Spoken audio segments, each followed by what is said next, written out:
नमस्कार दोस्तों, स्वागत है आप सभी का हमारे YouTube चैनल भगवान भरोसे ट्रेडिंग की एक और नई वीडियो में। तो नो सप्लाई की सीरीज़ हम कंटिन्यू कर रहे थे। नो सप्लाई बार के जो सिग्नल ऑफ स्ट्रेंथ है एसओएस की सीरीज़ है बेसिकली ये, ठीक है। तो हमने इसके पहले नो सप्लाई की 2 वीडियोज़ बनाई हैं। एक में बताया है कि नो सप्लाई को आइडेंटिफाई कैसे करते हैं, नो सप्लाई बेसिकली होता क्या है। दूसरे में बताया है कि जैसे कि मार्केट में आपको अलग अलग तरह के डिफरेंट नो सप्लाई बार मिल सकती है, उसमें से सबसे इफेक्टिव कौन है, कहाँ पे नो सप्लाई एक बहुत अच्छी इफेक्टिवली काम करती है, ये मैंने सेकंड वीडियो में बताया था। ये वीडियो आपकी नो सप्लाई की लास्ट वीडियो है, क्योंकि इसमें मैं डायरेक्टली एग्जांपल दूंगा कि नो सप्लाई वर्क कैसे करती है, कैसे ये बाई ट्रेड प्रोवाइड करती है, इसने कैसे अपने प्रीवियस चार्ट्स में बाई ट्रेड प्रोवाइड करा है, ठीक है। तो स्टार्ट करते हैं सीधा वीडियो नो सप्लाई के चार्ट से ही। देखो, सबसे पहले बैंक निफ्टी का चार्ट है। अब हम कोई भी चार्ट रीड करते हैं वीएसए का, तो पहला रूल ये होता है कि हमें स्टोरी बनाकर ट्रेड करना होता है, ठीक है। तो जो पहला चार्ट है उसमें हम सबसे पहले स्टोरी बनाते हैं। हमारा रूल है वीएसए मतलब वॉल्यूम, सबसे पहले वॉल्यूम देखते हैं। जहाँ हाई वॉल्यूम दिखती है सबसे पहले मार्किंग हमारी वहीं होती है। तो एक हाई वॉल्यूम हमें यहाँ पे दिख गई, तो यहाँ पे हम सबसे पहले क्या करेंगे, जैसे कि आपने अगर मैंने सेलिंग क्लाइमेक्स आपको पढ़ाया है तो आपको पता चल गया होगा कि ये एक सेलिंग क्लाइमेक्स है, ठीक है। क्योंकि यहाँ पे नॉर्मल से हाई स्प्रेड है, वॉल्यूम बड़ा है और क्लोजिंग मिडिल से नीचे है, रेड बार है, तो ये एक सेलिंग क्लाइमेक्स है। तो बेसिकली कैसे ट्रेड करते हैं उसको जोन बनाते हैं। जोन बनाने के बाद मार्केट ट्रेड कहाँ कर रहा है ये देखना है, क्या जोन के नीचे ट्रेड कर रहा है, जोन के ऊपर ट्रेड कर रहा है, या ऊपर की तरफ भागे जा रहा है। तो यहाँ पे मार्केट ने जोन पे होल्ड करना मतलब जोन पे बहुत ज़्यादा टाइम बिताया है, ठीक है। अब देखो, सबसे गौर करने वाली बात क्या है यहाँ पे कि सेलिंग क्लाइमेक्स हमें एसओएस मिल गया। नो सप्लाई ट्रेड करने से पहले कॉन्टेक्स्ट में एसओएस होना चाहिए, अल्ट्रा नेसेसरी है, ठीक है। उसके बाद हमें एक नो सप्लाई ये मिला और सेकंड नो सप्लाई ये मिला। गौर करने वाली बात ये, दोनों नो सप्लाई की वॉल्यूम कम हो रही है। जब मैंने इसको दोनों को वो किया था, क्या कहते हैं उसको, कंपेयर किया था, तो मैंने बताया था कि नो सप्लाई इफेक्टिवली तब काम करती है जब वॉल्यूम धीरे धीरे डिक्रीज होने लगता है। यहाँ पे ये डिक्रीज हो गया और यहाँ पे हम क्या कर सकते हैं, बाई ट्रेड ले सकते हैं और ये बाई हम इजीली कैप्चर कर लेंगे। अगर ऐसा हमें अगर ट्रेड मिलता है, जैसे कि हमें यहाँ पे ट्रेड मिल गया एसओएस का, हमने कॉन्टेक्स्ट में एसओएस है, उसके बाद नो सप्लाई 1 है, नो सप्लाई 2 है। अब देखो, एसओएस और एसओडब्ल्यू में फ़र्क होता है। एसओडब्ल्यू 1 के बाद एसओडब्ल्यू 2 आना बहुत ज़रूरी होता है। एसओएस में भी सेम कॉन्सेप्ट लगता है कि एसओएस 2 आना बहुत ज़रूरी होता है, बट एक एक्सेप्शनल केस होता है, वो है टेस्ट। जब मैं टेस्ट आपको पढ़ाऊंगा, जो कि एक नो सप्लाई का ही पार्ट है, तो मैं बताऊंगा उसमें कि एसओएस 2 के बिना भी ट्रेड ले सकते हैं। बाकी सारे कॉन्सेप्ट सेम चलेंगे, एसओएस 2 आने का वेट करना है। मैंने आपको यहाँ पे बता दिया कि नो सप्लाई कैसे होल्ड कर रहा है मार्केट, और उसके बाद कैसे मार्केट ऊपर की तरफ जा रहा है नो सप्लाई की वजह से। सेकंड चार्ट देखते हैं। सेकंड चार्ट में अगेन सबसे पहले हम अल्ट्रा हाई वॉल्यूम मार्क करेंगे। हमें सेलिंग क्लाइमेक्स मिल गया है यहाँ पे। तो सेलिंग क्लाइमेक्स मिलने के बाद हम सीधा सीधा जोन ड्रॉ करते हैं, ठीक है। यहाँ पे एकदम बॉटम पे हमने जोन ड्रॉ कर दिया। सेलिंग क्लाइमेक्स आने के बाद हमारी पहली नो सप्लाई यहाँ आ गई। गौर करने वाली बात क्या है, मार्केट होल्ड कर रहा है जोन पे, ठीक है।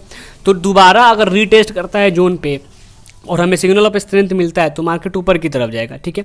यहाँ देखो, again no supply, again no supply, again no supply, continue चारों नो सप्लाई की वॉल्यूम गिरते जा रही है। इसका मतलब मार्केट में सप्लाई पूरी तरह से ख़त्म हो गया है, बायर्स ने एंट्री मार ली है और मार्केट ऊपर जाने की तरफ प्योरली रेडी है।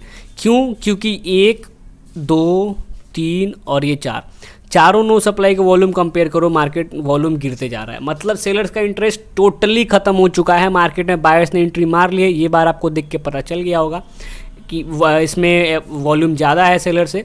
हालांकि ये पूरी जब एसओएस पढ़ लोगे तो आपको पता चल जाएगा। तो इसको देख के आपको पता चल जाना चाहिए कि यहाँ से मार्केट अब ऊपर की तरफ ही जाएगा, क्योंकि पूरे सेलर्स ने गिव अप कर दिया है, सेलर्स का कंट्रोल लूज हो चुका है, ठीक है। नेक्स्ट चार्ट देखते हैं। नेक्स्ट चार्ट में देखो, सबसे पहले वहीं क्या करना है, सबसे पहले हाई वॉल्यूम मार्क करना है। ये रहा हमारा हाई वॉल्यूम, हमने यहाँ पे जोन मार्क कर लिया। सेलिंग क्लाइमेक्स था, ठीक है। सेलिंग क्लाइमेक्स हमें मिल गया, एसओएस हमें मिल गया। हमें जो एसओएस चाहिए था, नो सप्लाई आने से पहले हमेशा कॉन्टेक्स्ट में एसओएस चाहिए होता है, ठीक है। हमें एसओएस मिल गया है। उसके बाद अब देखते हैं मार्केट होल्ड क्या कर रहा है। नीचे से लिक्विडिटी लेके मार्केट ऊपर यहाँ जोन पे होल्ड कर रहा है। लिक्विडिटी बात को इग्नोर करना, मैं आपको एसओएस में आगे बताऊंगा लिक्विडिटी होती क्या है। मार्केट यहाँ जोन पे होल्ड कर रहा है। ये रहा एक नो सप्लाई और ये रहा एक नो सप्लाई, 2 लगातार नो सप्लाई बता रहे हैं कि सेलर का इंटरेस्ट यहाँ से लूज़ हो चुका है। मार्केट में अब ऊपर की तरफ मूव आना बाकी है। फाइनली कंफर्म किया इस नो सप्लाई ने। तीनों नो सप्लाई की वॉल्यूम एक से लेकर लास्ट तक यानी थर्ड तक वॉल्यूम गिरते रहेंगे, मतलब कि सेलर का इंटरेस्ट पूरी तरह ख़त्म हो चुका है। मार्केट में सेलर्स आउट ऑफ कंट्रोल हैं, यहाँ पे बायर्स ने कंट्रोल ले लिया है, सेलर्स के पास जान नहीं बची है। तो अब अगर सेलर के पास जान नहीं बची है तो मार्केट में एंट्री कौन करेगा, वो है बायर। बायर ने इसको ऊपर की तरफ लेके चला गया। ठीक है, आई होप आप नो सप्लाई कॉन्सेप्ट को समझ रहे होगे। बेसिकली नो सप्लाई होता ही है ये आइडेंटिफाई करने के लिए कि मार्केट में सेलर्स बचे हैं कि नहीं, अगर बचे हैं तो उनमें कितनी पावर है। ठीक है, अब देखो यहाँ पे जैसे कि ये एक चार्ट है, निफ्टी का ही चार्ट है। सबसे पहले हम हाई वॉल्यूम मार्क करते हैं, एक छोटी सी बार में वॉल्यूम हाई आया है, कहीं ना कहीं ये स्ट्रेंज एक्टिविटी है। ठीक है, तो हमने जोन मार्क कर दिया। जोन मार्क करने के बाद इस पॉइंट पर देखो मार्केट एक जगह 3 बार को होल्ड किया है, 1 2 और 3। तीसरी बार ने क्या डिनोट किया है कि मार्केट में सप्लाई ख़त्म हो गई है। एक तो पहली बात हाई वॉल्यूम आया, स्प्रेड नॉर्मल था, इसका स्प्रेड और इसका स्प्रेड लगभग नॉर्मल है, बट तीनों के वॉल्यूम में फ़र्क है। तो कहीं ना कहीं स्ट्रेंज एक्टिविटी हुई है मार्केट में। हमने जोन बना दिया, जोन के ऊपर एक जगह मार्केट रुक के वैल्यू दे रहा है। ठीक है, वैल्यू बना रहा है और यहाँ पे हमें नो सप्लाई दिख गई है। नो सप्लाई दिख गई है तो इसका मतलब ये होता है कि इस नो सप्लाई ने बताया है कि मार्केट में सेलर्स की कोई वो पकड़ नहीं है। ठीक है, यहाँ पे इसका मतलब ये है कि मार्केट में बायर्स ने कंट्रोल लिया है। देखो नो सप्लाई आना इसका सेंस ये नहीं बनाता है कि सही में बायर्स ने कंट्रोल लिया है, बट नो सप्लाई आने का सेंस ये है कि मार्केट में सेलर्स पूरी तरह से ख़त्म हो चुके हैं। इन द वेरी नेक्स्ट बार हमें पता चल गया कि बायर्स बहुत ही धड़ल्ले से आए हैं, मतलब बहुत तेज़ी से आए हैं और यहाँ पे हमने बाई एंट्री मार लेनी चाहिए। मार्केट ऊपर की तरफ गया है। नो सप्लाई का जो सिग्निफिकेंस होता है वो ये होता है कि सेलर्स की वैल्यू घट गई है, सेलर्स नहीं है मार्केट में, सेलर्स ने कंट्रोल लूज़ कर दिया है, बायर्स टेक ओवर करेंगे, मार्केट ऊपर की तरफ जाएगा। नो सप्लाई के पीछे यही कॉन्सेप्ट काम करता है। ठीक है, एक और आखिरी चार्ट देख लेते हैं। अब जब मैं एसओएस पढ़ाऊंगा तो आपको बताऊंगा कि ये कौन सा एसओएस है। हालांकि ये अभी बताते हैं एब्जॉर्प्शन बार है। जब एब्जॉर्प्शन बार पढ़ेंगे तो इस चार्ट को दोबारा देखेंगे, हमें एसओएस मिल गया। ऐसा मान लो आप कॉन्टेक्स्ट में कि हमें एसओएस मिल चुका है। ठीक है, अब हमें ट्रेड करना है मार्केट में बाइंग पोजीशन। मार्केट इसी जोन पे होल्ड कर रहा है और एक ये नो सप्लाई, एक ये नो सप्लाई, लगातार no supply and volume down की तरफ। कहीं ना कहीं प्योरली हमें बता रहा है कि मार्केट रिट्रेसमेंट के टाइम सेलर्स में कंट्रोल नहीं है, सेलर्स नहीं है यहाँ पे। बायर ने एंट्री इस वेरी नेक्स्ट बार में बायर ने एंट्री मार दी। मैंने बताया था नो सप्लाई के बाद चेंज ऑफ कैरेक्टर कितना इंपॉर्टेंट होता है। यहाँ पे नो सप्लाई के बाद कैरेक्टर चेंज ने एंट्री मार दी है, इसका मतलब बायर्स यहाँ पे फुल कंट्रोल में है। ये हमारी एक बाइंग पोजीशन बन सकती है।